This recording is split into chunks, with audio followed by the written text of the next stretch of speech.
Okay, red button means we are recording.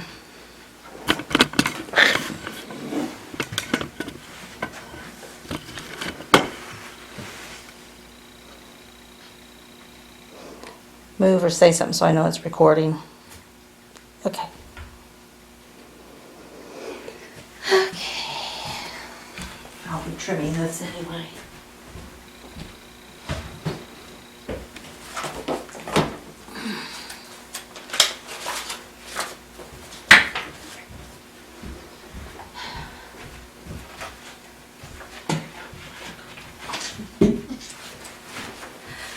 James, I'm glad you're willing to help me with this project. Sure. And since I'm relatively new to the church, I don't know the context of the church very well, though I'm beginning to learn as I interact with them. But since this is a project that is based on context of the church, I appreciate your wanting to help me understand some of the dynamics within the church. Good. One of the things that we are doing is the journey, and which is very much has to do with the context in the church being involved in telling this church's story, and are wanting to move into our future. Right. With the journey, we're looking at not only what the story is currently here at the church, but also currently in the community around us. What is the story of our neighbors, and what is the backstory of Bethany, and how does that all play together in fulfilling God's mission? So by backstory, you mean what their history is, their past is, and how it plays into what their present is, and how it may play into their future? Correct. So we look at where we came from and what have we historically been doing very well and we're passionate about, and how does that play into going forward. It also includes the part of the backstory that, our past things that have not happened very well, and so we are able to set those aside and say, well, let's try doing this instead. Okay. Has the congregation been excited about the process? For the most part, yes. There's been some apprehension because we always have some that think this is something new, it's something different, and they don't know. So that fear of the unknown is one of the things that we're trying to eliminate. I think one of the things that's helped is the fact that we're not trying to come in and fix Bethany. Right. We're trying to take a good Bethany and make it a great Bethany. Okay. Ooh, I like that. A good Bethany into a great Bethany. Instead of playing on what the problems have been, or the failures have been, or the mistakes have been, we're looking at what the good parts are of Bethany and how Right. they can help develop us, particularly in this day and age of a changing church. Correct. And most churches, and I haven't picked this up yet with Bethany, is they're very concerned about the direction that the church is going today. And I don't mean Bethany as a church or Disciples of Christ as a church, but I mean Christendom as a whole, how they are going, and that there's so many rapid changes. What is your sense of that with the church? Well, there are a lot of rapid changes, and it's not only apprehension of the people in the pews, but it's apprehension of the pastor in the pulpit. How do you preach in a changed world? What are the things that how do you lead? What are the things that you guide them towards doing? How do you, when your Sunday school program doesn't work anymore, and you know that there needs to be some sort of Christian education of the people, some sort of discipleship, some sort of learning piece to your overall planning and organizing. So what do you do? Where do you go? And so there is a lot of apprehension. The world has changed. The context of that the church is in has changed.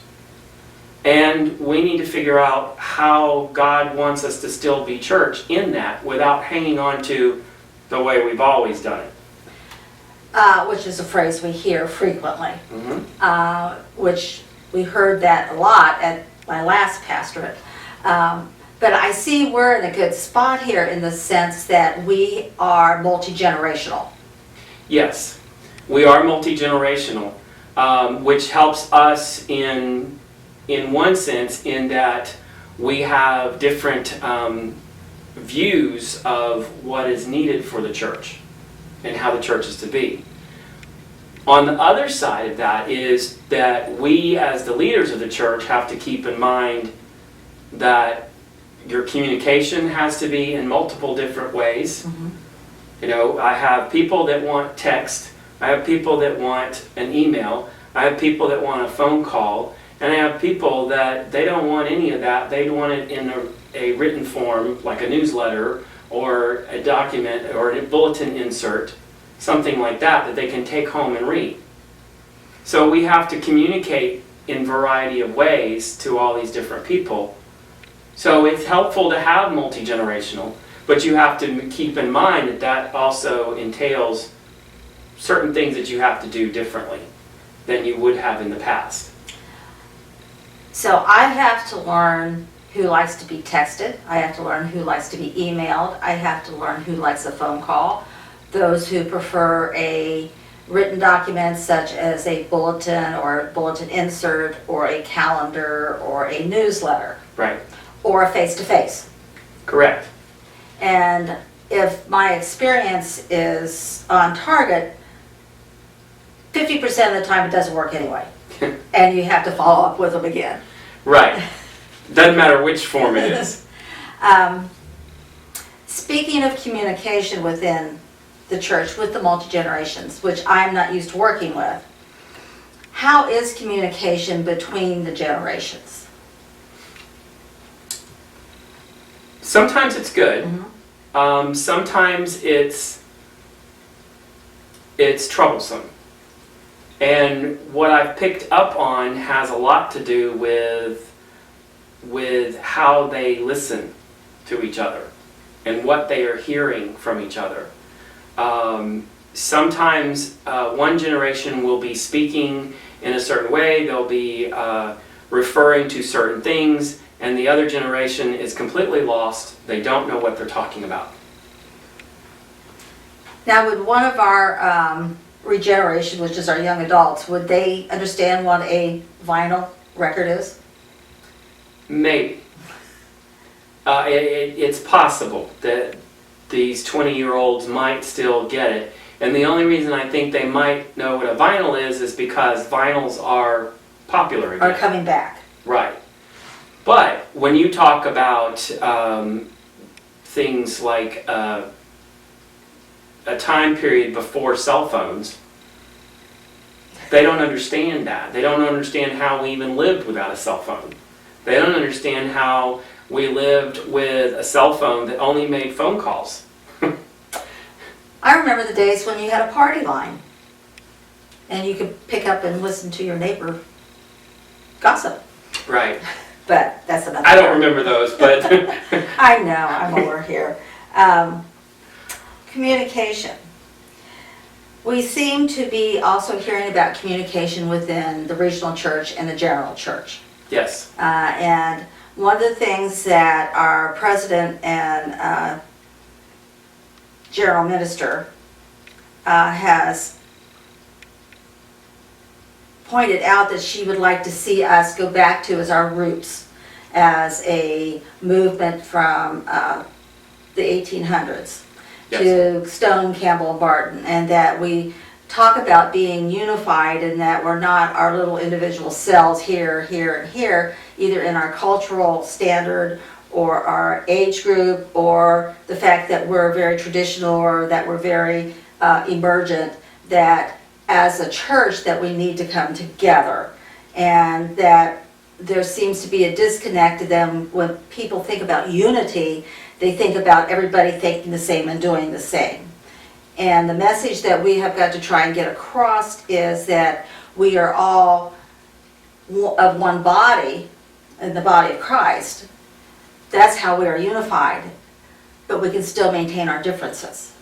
Correct.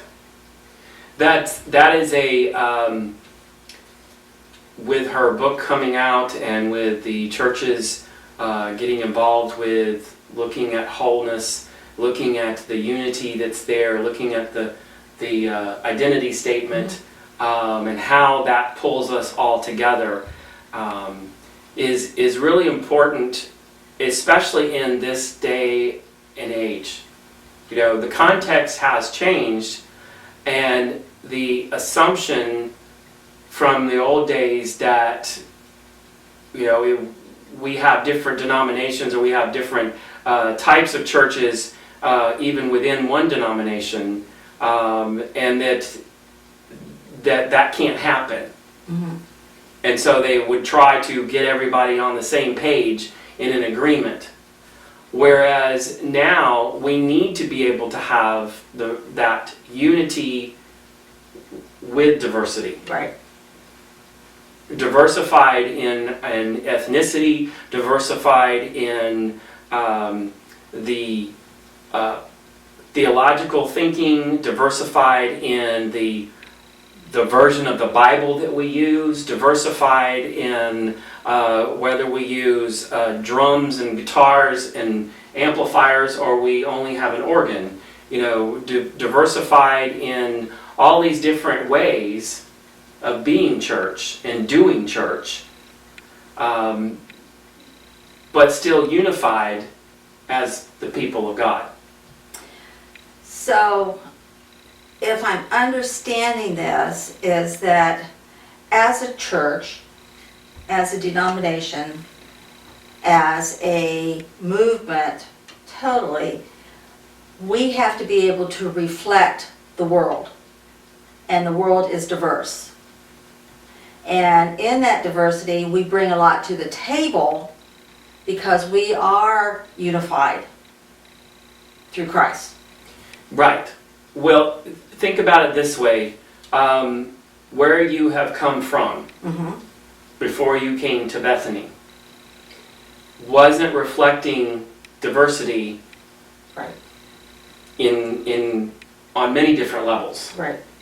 They had become unified, but they'd also become very singular in demographic, in theology, in their way of doing church. You know, how you have to have a board, and you have to have all of these things in order to be a church.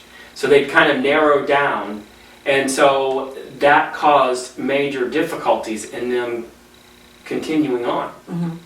Whereas a church that is looking to have that diversity within and maintain that diversity within, and is still maintaining the unity in Christ, then that church is more apt to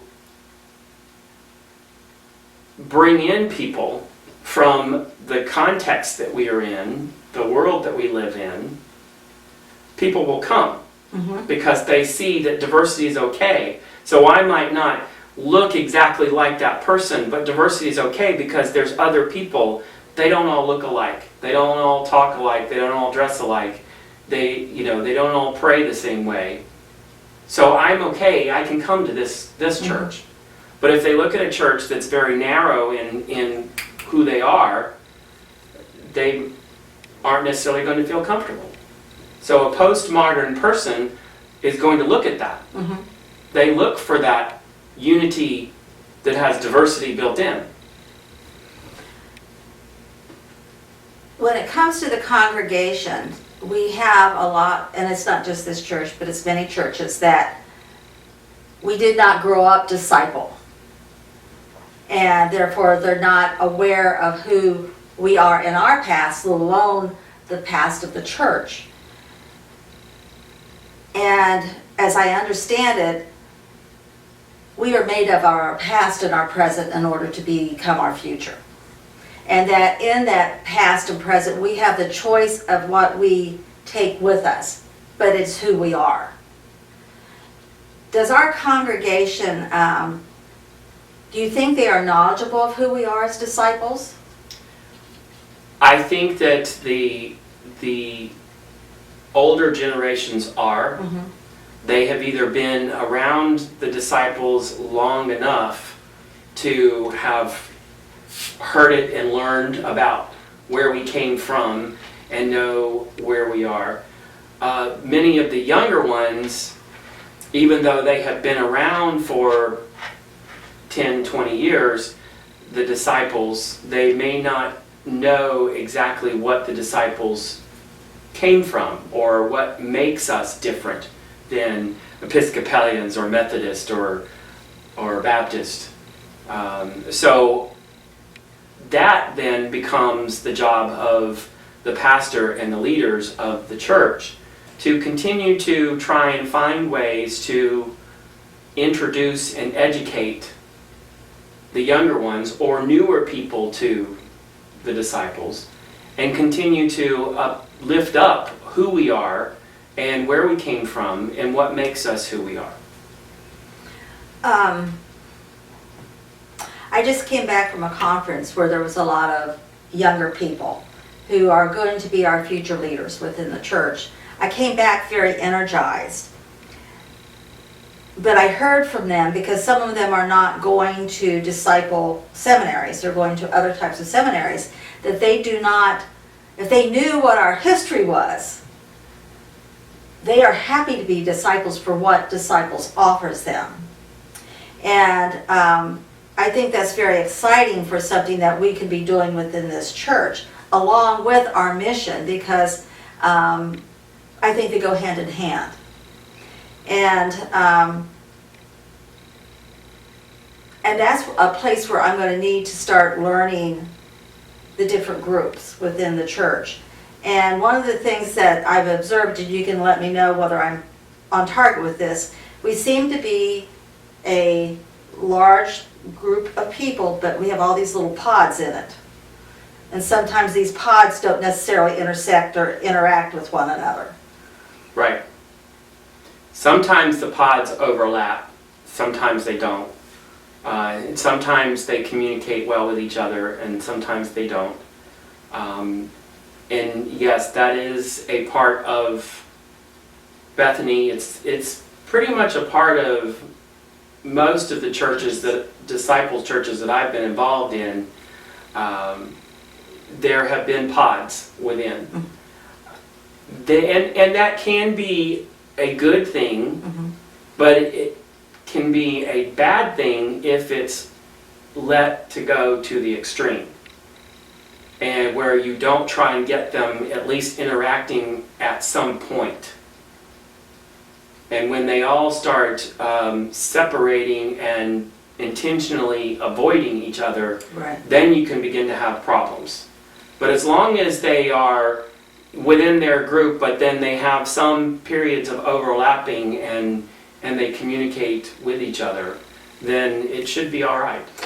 I'm really interested in these kind of observations because, like we've discussed, that I come from a one-dimensional church, so to speak, and I have not had the ability to interact on several different levels.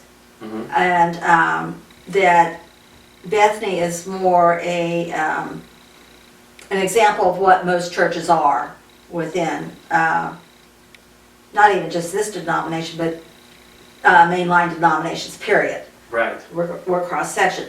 Unlike most mainline congregations, we don't have a doctrine, we don't have a creed, we don't tell people how to think, we just nurture them along in their faith development. Correct.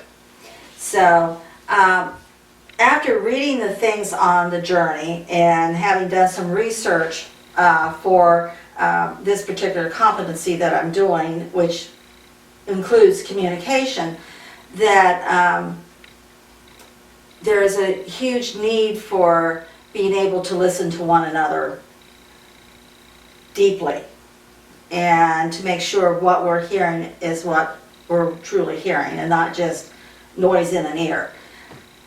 I ran across a couple of articles which I shared with you as far as ethnography. And I got to thinking it's very similar to the journey in the story in that. Yes. and and has the congregation become very much a part of that future story. But it seems like it goes a step further in when you give the results that to the congregation, that they have a place in learning where they are, where they stand, where they think theologically, how they're alike, how they're different, how that works, how that doesn't work. Yes. And have you used how do you listen to your people, either as a group or as an individual? One of the things that I've always tried to do was to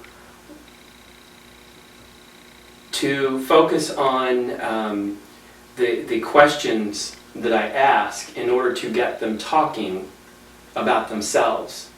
And if you learn that art of asking the right questions, questions that force them to reflect and to share about something, and if you get the question to the point of where they're talking about their own life or their own self, then they begin to feel at ease, and they're able to share. And so sometimes you can get them going, and then all you have to do is listen to what they're saying. The trick is to also get them to listen to themselves. Okay. So you have to listen to what they're saying, think about what question you're going to ask that will get them to either continue on or get them to come to a point where they go, oh, yes, okay, I see. And then they begin to take on that and they begin to talk about it, and you've touched something within them to help them grow beyond whatever the situation is or the need that you're discussing or whatever the reason that brought you together to talk. And that can be for the group and it can be for an individual. So I always felt like it's really important to listen and then try and formulate the questions while I'm listening so that it helps draw them out and keep them talking. Which means you cannot have any distractions. True. When you are working with someone, especially when it's an important time with a group or an individual, you really need to have just put those distractions aside. You need to schedule it in so that you can make sure that everybody is together. Storytelling is a big part of what we're learning, and you do very well in telling stories. Was the congregation comfortable with telling their stories? I think they are. Okay. I started that when I got here. Oh, okay. One of the first things that I did when I was called to Bethany, within a month or so, there was the series of get-togethers. And we had it with about 5 or 6 people, so it was very intimate. We didn't have it here at the church, we had it at someone's house. And we would sign people up, and so it was every week for about 6 or 7 weeks. We got together with this little group, and I would tell them about myself and where my background is from, and I'd tell them that I'm a theological mutt and all of this background of different philosophies and thoughts in who I am, and then we would talk about, Susan would share about where she's coming from, and we would talk about who these people are. And so we would just go around the room talking about ourselves and getting them to tell their story of who they are, where they came from. And usually, I would ask them, to tell me their religious or theological background, And they might start with that, but they usually ended up going into what they really needed from the church. And that was really what was the intent. Right. You know, Right. what does each one of these need? And giving them time to get to know me. So with starting off telling my own story, and Susan sharing her story, it sort of got them telling theirs. I was going to ask you if Susan was involved, but obviously she was. Okay. Yes. Good. With me being the associate here, I think the approach will be a little different. I was pleased last night when we had Bible study when they seemed excited about the workshop I'm having Sunday, which is on communication. One of the, I think, my goals that I would like to approach here is that if we can get some more intergenerational activity. Because I think that's going to be very important to our future story as a congregation, as a community of faith. And so some of the communication techniques, I really want to get into them, is this deep listening and stopping to listen and let somebody talk before they respond. And I think maybe part of that I might have them switch places and try to come, after they've learned what the other person or another group has talked about, to, and this may be down the road, to sit in somebody else's shoes and come Yes. from that aspect. And I've learned in the past that people aren't as far apart as they think they are. And I would like to see that come about. I think there's great potential. We've got a lot of good young people here. Yes, we do. One of the things that we are learning through the journey is to try and find those ways to get the whole church together on something, and to try and see how we can work together within the generations. Instead of planning something for the young adults and something for the seniors and something for the youth, what can we do together as a church? One thing that we do well here at Bethany is our music program. Right. And so one of the things that we are looking to do beyond that is to take what we're doing well, the music program, and expand upon it with other arts. So we have a choir that has ages from the 80s all the way down to teenagers. And it's not a large choir, but it is a dedicated choir. There's about 20 people that are very dedicated to it, and it works really well. And then we provide music lessons for all of our young people. So we want to try and take that same kind of concept of working intergenerational and move it to the other arts, whether it be drawing, painting, drama, dance, writing, creative writing, whatever it may be. But You're an move artist, beyond. correct? Correct. So that's one of the things that we're looking at. And another intergenerational aspect is, we have 5 acres here of land, and so we're looking at the thought of doing a community garden. And one of the thoughts that came along with that, and it actually came from one of our teenagers, was to have some raised beds so that some of the older folk can participate too without having to bend over. And they can have a border around it where they can actually sit and work. Oh, that's cool. So, there are ways of being multi-generational, but we just have to discover what it is that we... How Bethany does it. Yes.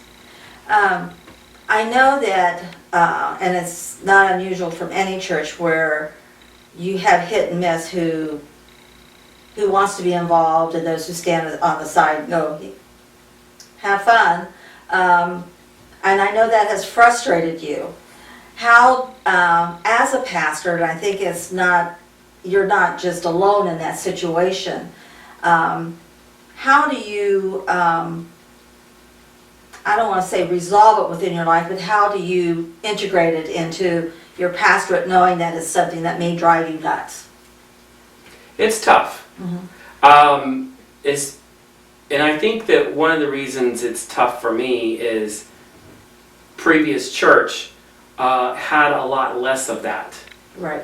Where there were leaders that if you needed something, you would say, could you take care of this? And they would immediately go and get a group together and get it taken care of. Coming into here, and I was warned about this from the very beginning, that previous pastor specifically told me that she babied them and did everything for them. And so there is a difficult period that we're still in where trying to get people to take ownership, take charge, and lead forward on something without having to come back and find out what I want, or how I want it to look, or how I want it to be, or Pastor, what do you need, or how do you want it to look, and where do you want us to put this? So there is that part of it. The other part is to be very intentional on delegating. And when I delegate, to not just say, would you take care of the Easter egg hunt, but be specific with them. You're planning and organizing and getting your own group together to take care of the Easter egg hunt. So you have to be very specific in what you desire. Right. I don't have any preference. I want you to take care of it. And so I'm trying to delegate, but with them my blessing. And the reason that I try and do it this way is I go back to, in Ephesians it tells us that the church's job is to encourage and equip people. So leaders in the church are to encourage and equip others to do ministry. Right. And so I have, from the very beginning when I got here, have said, it's not my ministry, it's our ministry. And I continue to try and bring people to the table and educate them or equip them or help them know that they're already equipped. Right. Help them realize that they have a gift or a talent that they didn't. And that they can serve in this role and go forward. The trick with that is not so much with the young people, because they tend to latch on things and go. It tends to be with the older ones who think, oh, I've done all of this stuff and I can't do that anymore. So therefore, my ministry is to sit here and wave from the sidelines. Yes. And trying to get them to realize that God still can use them. Oh yeah. I'm well aware of that. Doesn't matter what the age is. That's right. God still can use you. So what I'm going to take away from this is that in evaluating and bringing people together to work on projects, I have to be very aware of what their mindset is, what they think their ability is, their energy level, and essentially their interest also. Yes. Okay? And how do we learn that? By asking questions and listening to their answers, and then getting them to talk about themselves. right. So it all comes back to this active listening. And you can't do anything without listening.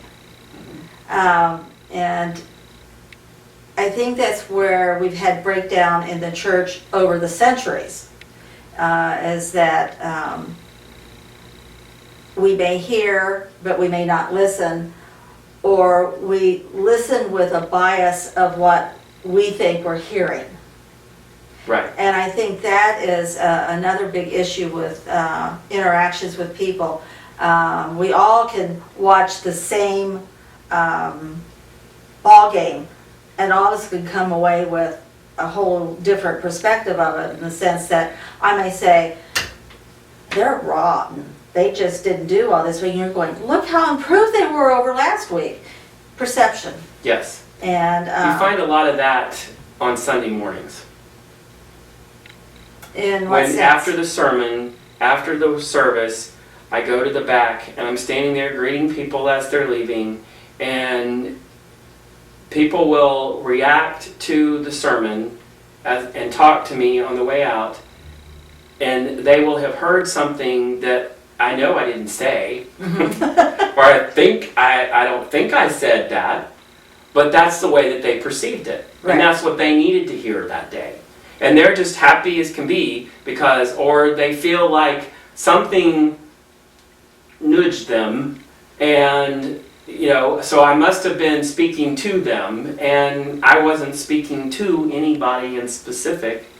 And so, that perception thing, they hear based on what's going on in their life that day and the day before, and before, on the drive over to the church. They hear the sermon based on the context of who they are and everything that's gone on. And so they will perceive something different.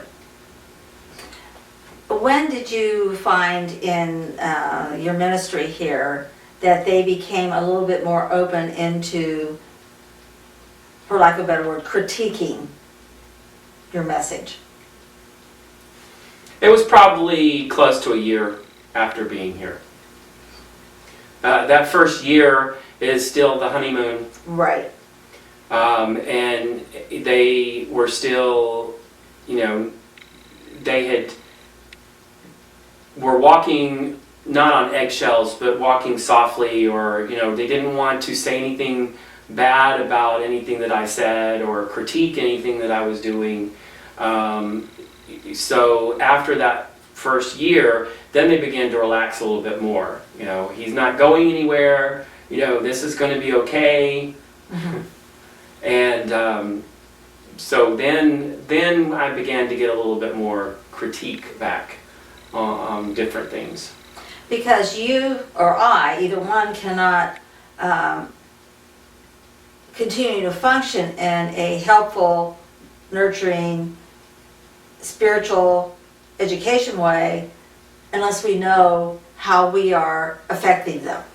Right. And if we don't get back feedback, even if we may not particularly like it, if we continue in that same vein, it's not helping anybody. Right. Right. Okay. And part of it would be that I had to learn who I could ask. Okay. Even today, there will still be people that will walk out the door and they'll say, good sermon, and that's it. That's all I ever get from them. I don't know whether they're afraid to critique it or afraid to say at some point, but there are certain others that I can go to and they will bluntly tell me, okay, you went from preaching to meddling today. You gave me a lot to think about, and now I got to go home and deal with this. Mm-hmm. So, or I really didn't understand what you were saying. So I have to know who to go to and ask. I find that somewhat amusing because it's what I did at Pulpit Supply here once, and I can't even remember what I was preaching on at the time, but apparently I had used an example of being in a board meeting. And somebody on the way out the door, now I almost think I know who it is after having interacted with the congregation some, is that you were almost meddling in our business. Right. And it's kind of nice to see that frankness, but I hope there will come a day that I can say, well, maybe it's a message we need to look at. Right. Is this something God is calling us to do? And of course, I just knew in school, and probably one of my first sermons, I was like, okay. But I'm at the point, I do have people go out and say, I really enjoyed your sermon, I like what you had to say. But I had, one of our professors suggested that what we do is not on Sunday morning, but say at a Wednesday evening Bible study, say, well, what did you think of the sermon on Sunday? Can you give me any feedback? What did you think it was about? Or just listen to them talk. And I've had some really strange things come out of what the point of my sermon was, which was not the point of my sermon. Right. Which is another form of communication. So we have to be really cognizant and aware of what we're saying up there, because while we are preaching the Word of God and hopefully we are speaking a truth, that we don't go off on a tangent someplace. True.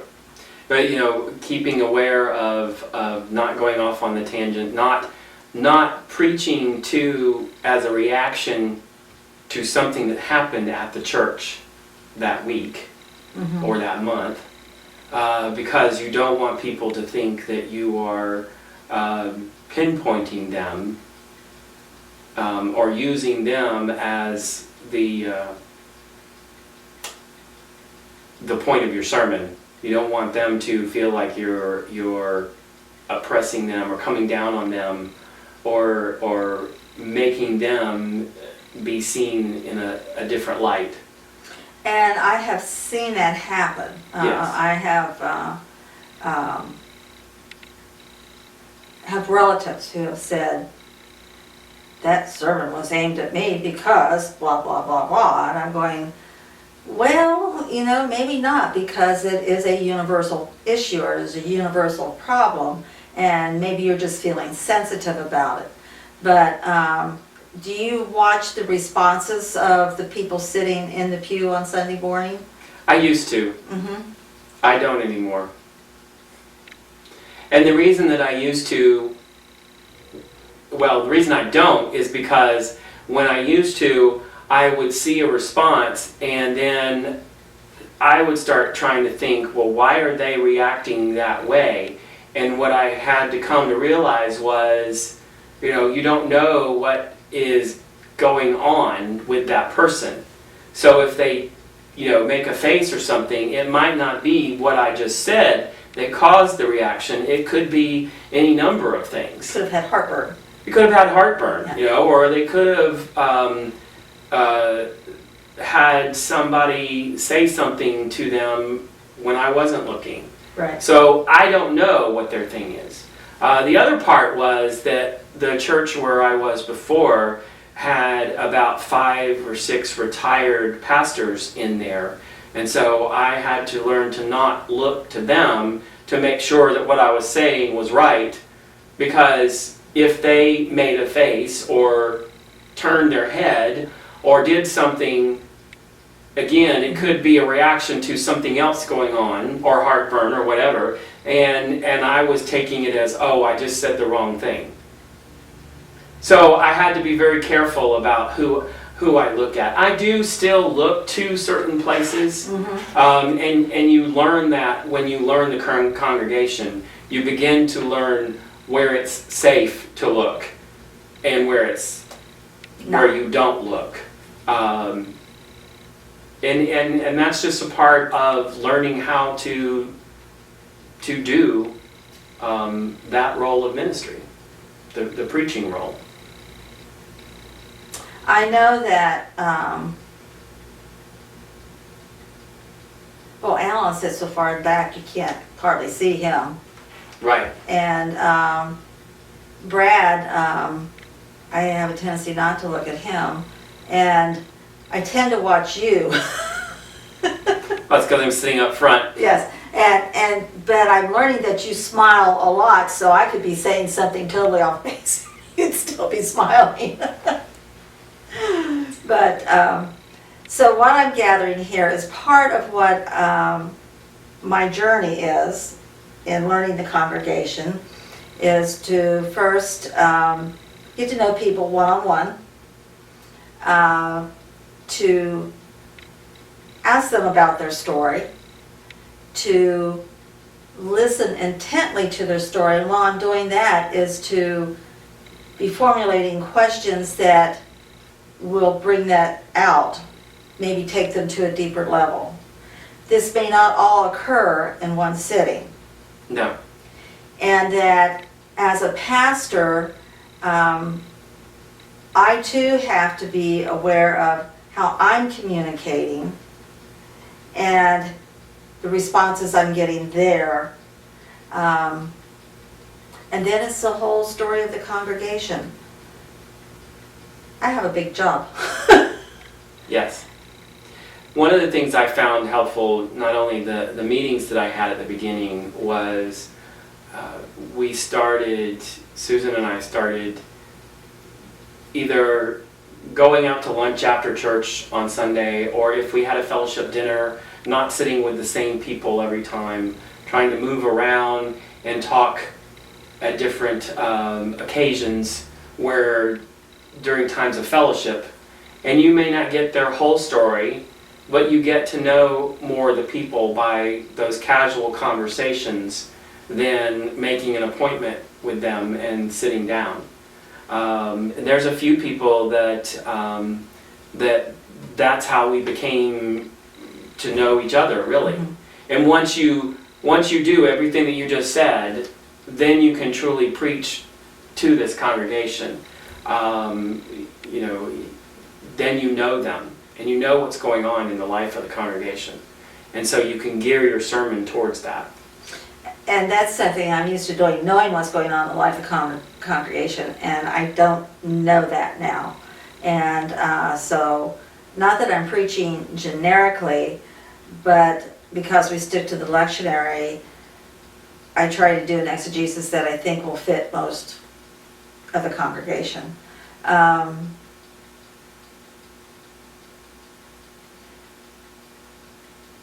I lost my train of thought.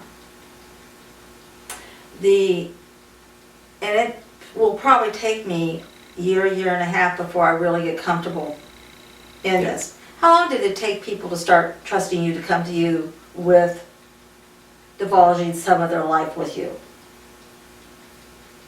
Again, it depends on the generation. Mm-hmm.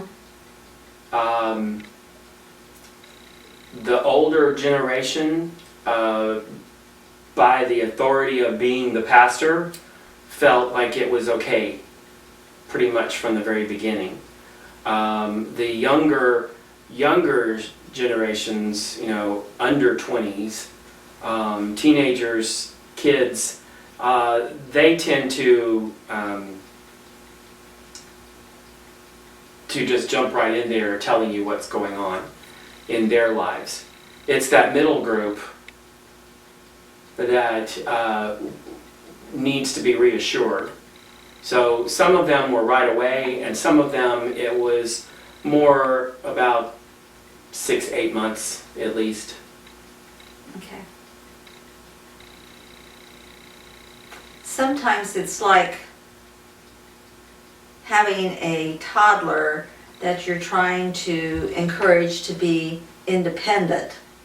That, yes, you can pour your milk on your cereal, but you need to do it with a pitcher. And to nurture them along in that sense. To build the esteem, build the self-confidence, so there may be more time and energy involved in the beginning to get them to be independent leaders than they are now. Yes. I thought I was done raising toddlers.